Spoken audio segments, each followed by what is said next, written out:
Thank you, Marnie, for joining us today. It's an absolute pleasure to have you over here. You've had a vast amount of experience from managing various types of operations, various types of companies. And I think what's going to be really interesting is to understand your take on employee experience today.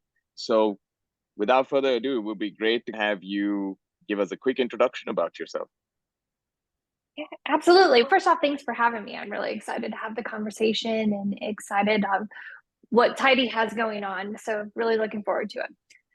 A little bit about me. I started in traditional HR roles many moons ago. Over the years, really transitioned from traditional HR, which was very much the administrative portion and in hiring, to more of a people operations, people and culture focus for a variety of organizations. And over the years, I had a chance to be in healthcare. I was in manufacturing at one point, but in recent years, really transitioned to technology-based companies or services-based companies. But the one thing that was a constant among all of these organizations is they're all going through a moment of transformation, a moment of change. And in order to do that, you have to really focus in on people and culture and the employee experience. So I've watched that evolve over the past few years. Most recently, I took a step into the consulting role. Traditionally, I have been that first person into an organization. So, really standing up the people operations process, as well as the people ecosystem and infrastructure that employees are going through. And so now in Vibe HRC, which is my consulting practice, is really focusing in on that employee engagement, that Mhm. culture infrastructure and ecosystem, as well as building up the employee experience. That's excellent. Yeah, as I said, I'm really excited about the conversation today. And one thing that really struck me is you said that you're very often, or you have very often been the first person that comes in and looks at setting up your people processes. In your mind, from an EX perspective, who's really in charge of employee experience? Is it that first person who comes in and looks at people processes and gets everything set up, or is it the manager, or is it ops teams? Is it the CEO? What's your kind of perspective? Or is it a generic HR role right now? Yeah. It's everyone. The way that I've looked at the employee experience responsibility is yes, it's typically HR or people ops, whatever the organization is really leaned into, that is, I almost look at it like a systems designer, right? They're the individual who's coming in, they're project managing, but they're also the evangelist of why employee experience is important. They're the keeper of the data. They're the keeper of the process and enabling the rest of the company to have a great employee experience. But then in addition to that, you really need your leaders to be not just buying into employee experience, but also to be actively engaged in that experience. And then adding on to that, an experience in a culture is really just that. It's how your team interacts with each other, how they interact with leadership, et cetera. So at some point, everyone touches that employee experience and has that responsibility, whether they actively signed up for it or not. The best relationship or the best employee experience I've seen in an organization was active partnership between people operations and marketing. Yeah, one Oh, of the organizations that I worked with a while ago, we had a very strong partnership of defining what that employee experience looked like.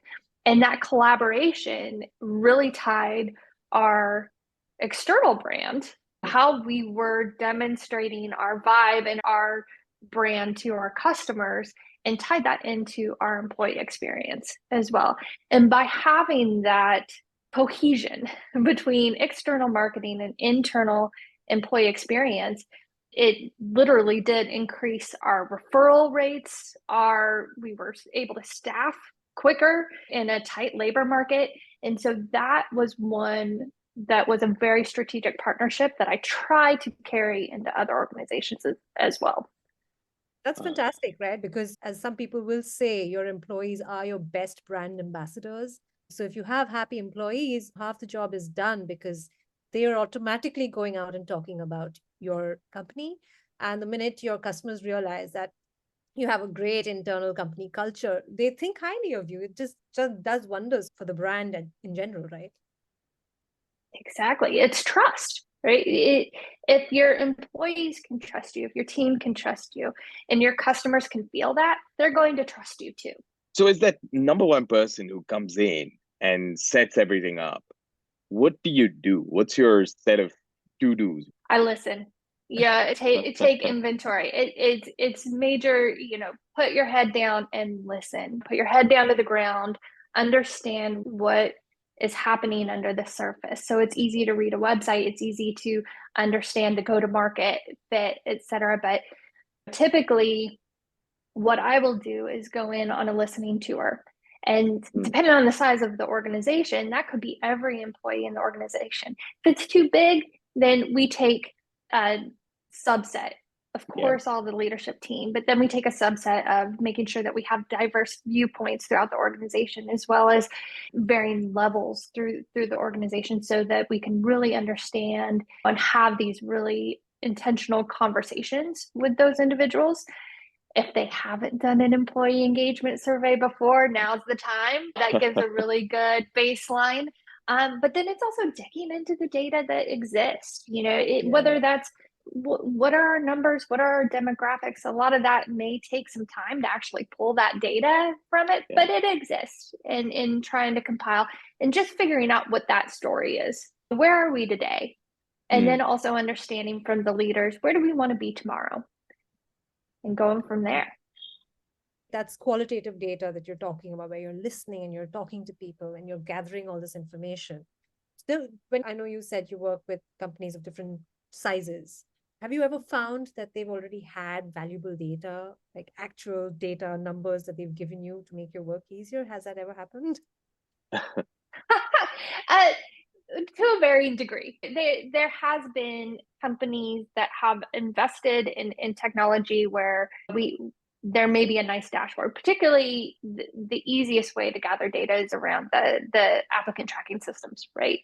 Time to hire, who we're hiring, where we're hiring, etc. Those are the big data points that are usually there. And then once you get into the employee data, it's what is in the HRIS system, whether they were using a PO or an actual HRIS system. If that's there, that's great, because they may not even know the data's there. But there's dashboards that are, what is your average tenure? What is your internal mobility rates? What is your employee sentiment score if they have been running surveys, and has that been increasing and decreasing? So a lot of times that data all compiled together can tell you a really strong story of what's been happening within the organization.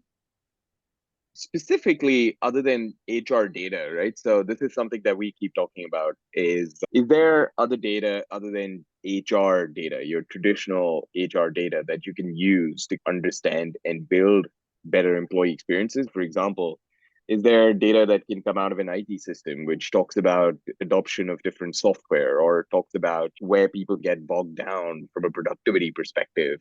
What's your take on using some of that data to complement what already exists within HR systems?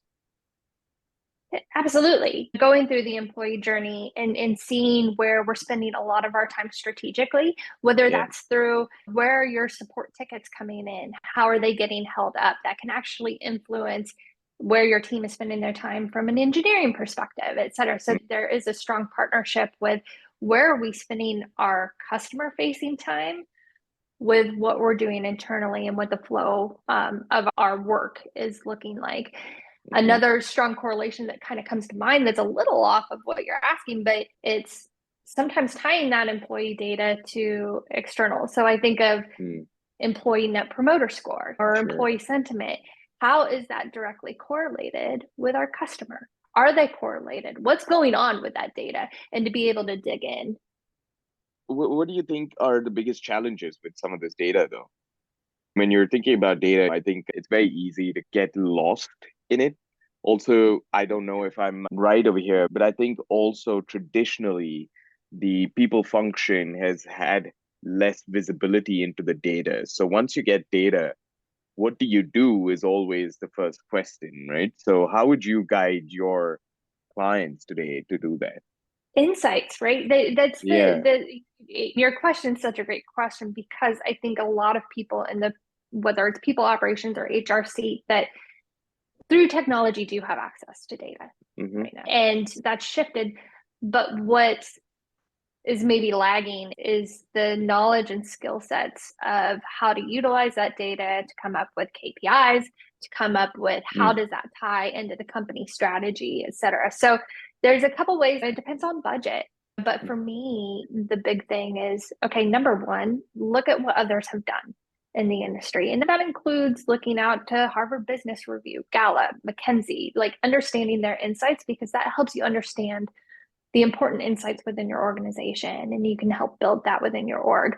Another one is technology investment. HR and people ops didn't go to school. They haven't built their career around developing those insights. So there's a lot of technology out there that helps with that. And then there's also the idea of consultation. Sometimes there's professionals out there that can actually help develop and build those insights, those reports, and those game plans. And a lot of times people operations and HR people have so many things that they're dealing with, and that they need the help, whether it's through technology, consultation, you name it.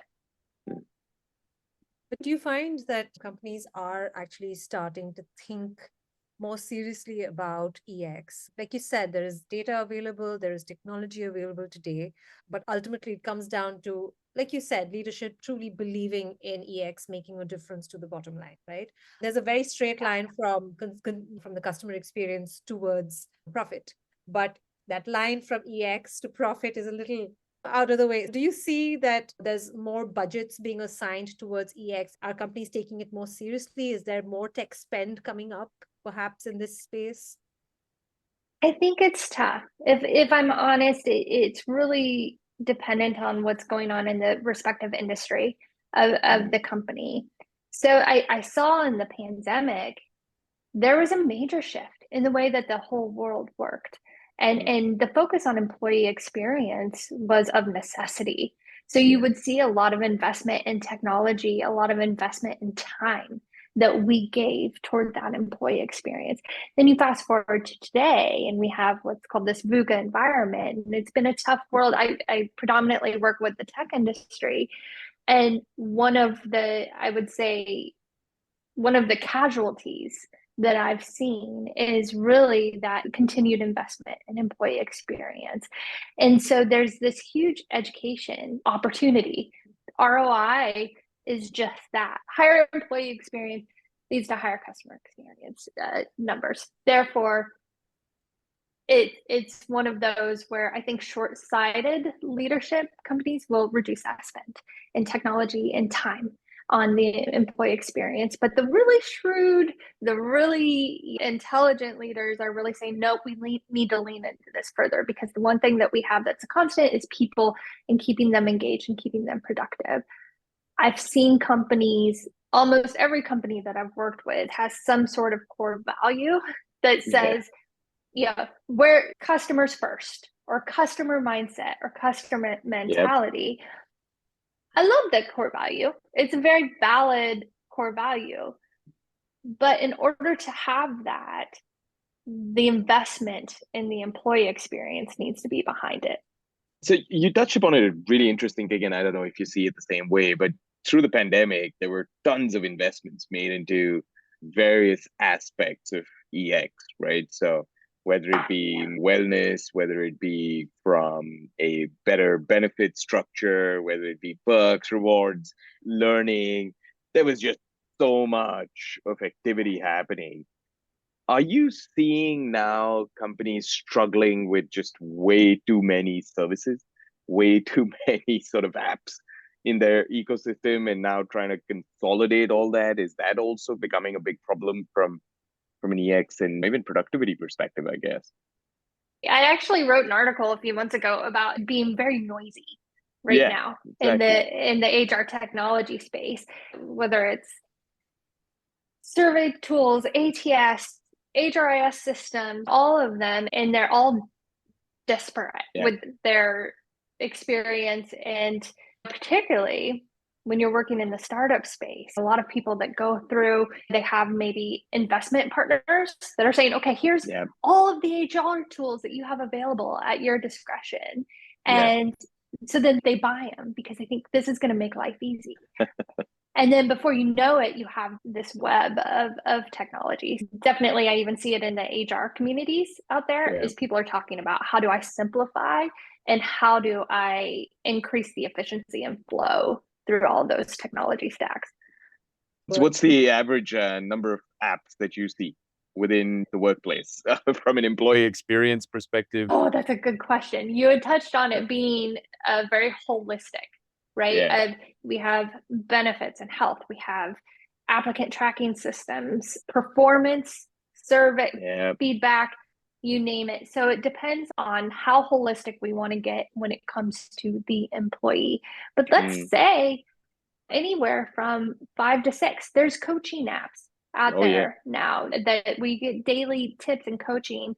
And particularly with the rise of AI does this beautiful thing of personalizing the experience for individuals and looking into like, how do we customize that experience for employees, but tying all the systems that are already existing into that personalized experience seems to be a bit disjointed. Also, what we're seeing is a lot of companies going across borders now to find the right talent as well, because remote has anyway become almost the norm. So it doesn't matter if it's in New York or if it's in London, hiring the right person takes predominance. So are you seeing that more and more as well from an employee structure perspective?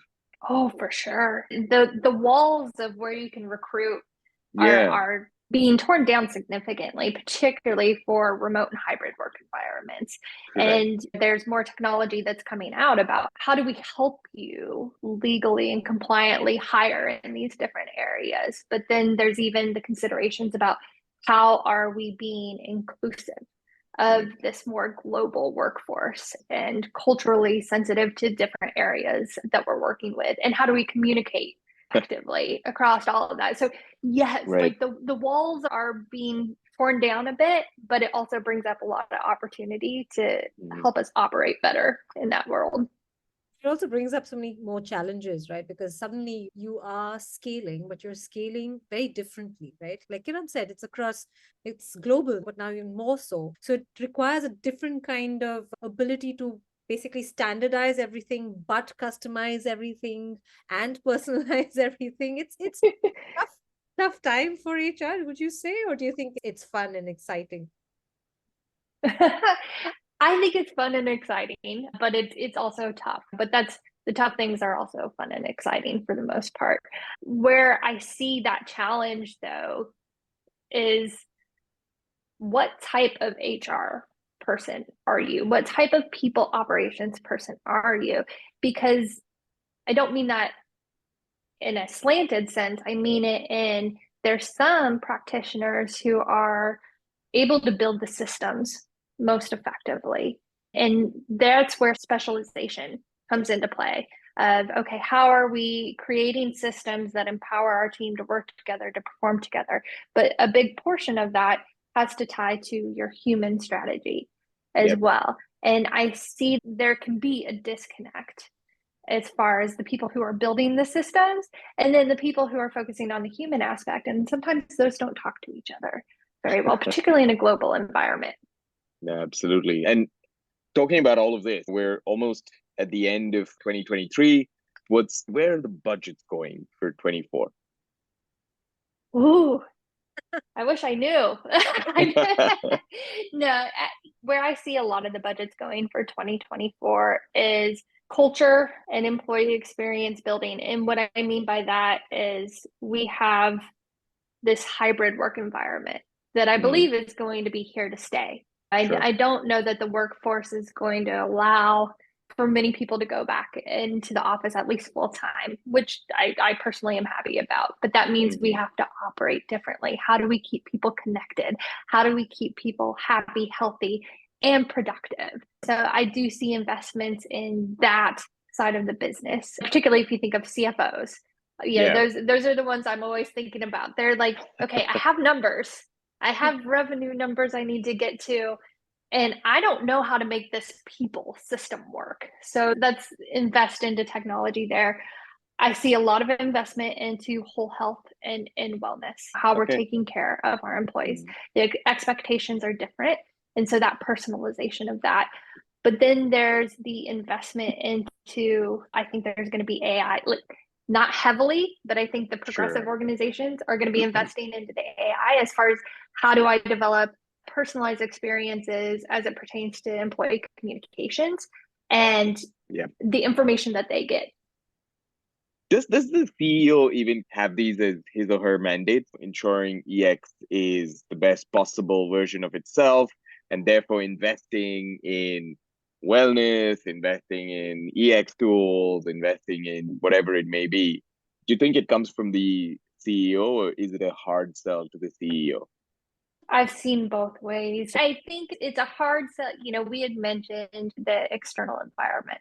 Right. And some of our CEOs, particularly in the technology industry, are being very conservative, getting back to basics. And so that decision can be tough when it comes to investment, especially if they can't directly correlate. Their more long-term strategic plans used to be 2 to 3 years. Now they're focusing on 1 year, maybe even down to quarters. How am I being successful to this quarter? So in approaching the need for the investment, I think CEOs in general are curious. And I think by providing case studies and providing data and providing how that ties to, we talked about tying it to corporate strategy, be able to tell that story with data means all the difference in the world. What you're saying is, how do you convert or transform people ops from a cost center to a revenue enablement center, right? Yes. And that kind of becomes the conversation. Exactly. A lot of times it's getting creative, having a really good understanding of what the company's strategy is, understanding that what is our go forward for 2024? What is the overall, is it increasing new business sales? Are we expanding our footprint? Okay, then a people ops person, if we're expanding our footprint, then that means we're expanding our workforce footprint. And what does that mean? And being able to tie the business case into that is really important. I have one question. Your top 3 predictions going forward for where the employee experience or workplace experience is going to go. You said people are thinking quarters. Should we talk about the next 3 months, or is that too short? Maybe in the next 6 months. What do you see? My top predictions are leaning into data.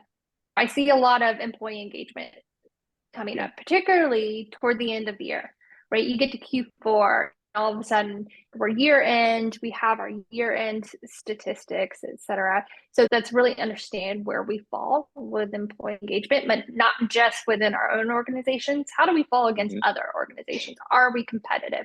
Because now we're competing in a completely different environment than we were a few years ago, in most cases. So how are we remaining competitive, particularly in this kind of more volatile external world? So I think data is going to be a huge push, particularly for HR and people ops professionals. I think if you're in HR and people ops, you need to be leaning in on how to use that data and how to tell a story with that data. I think on top of that is the holistic health viewpoint. And what I mean by that is mental health, physical health. I predict that those are going to be benefits that we're going to be seeing into 2024. So you're going to see a lot of people ops and HR professionals really leaning into what that actually looks like, because employees are demanding more from their employers. They're demanding how they're communicated with. They're demanding the employer to take care of their entire livelihood, not just giving them a paycheck. So I think being able to focus on those more holistic employee experiences outside of even their regular workday is going to be really important. I think we're right about at the end of time over here, Marnie. So thank you so much. Is there any parting comments from your side? A message for other Ah, HR professionals, perhaps. Yeah. keep up the good work. It's a lot. It is so much. And just to know that there are support systems out there. You don't have to know everything. And keep up the good fight. It's well worth it. And here's to a good 2024.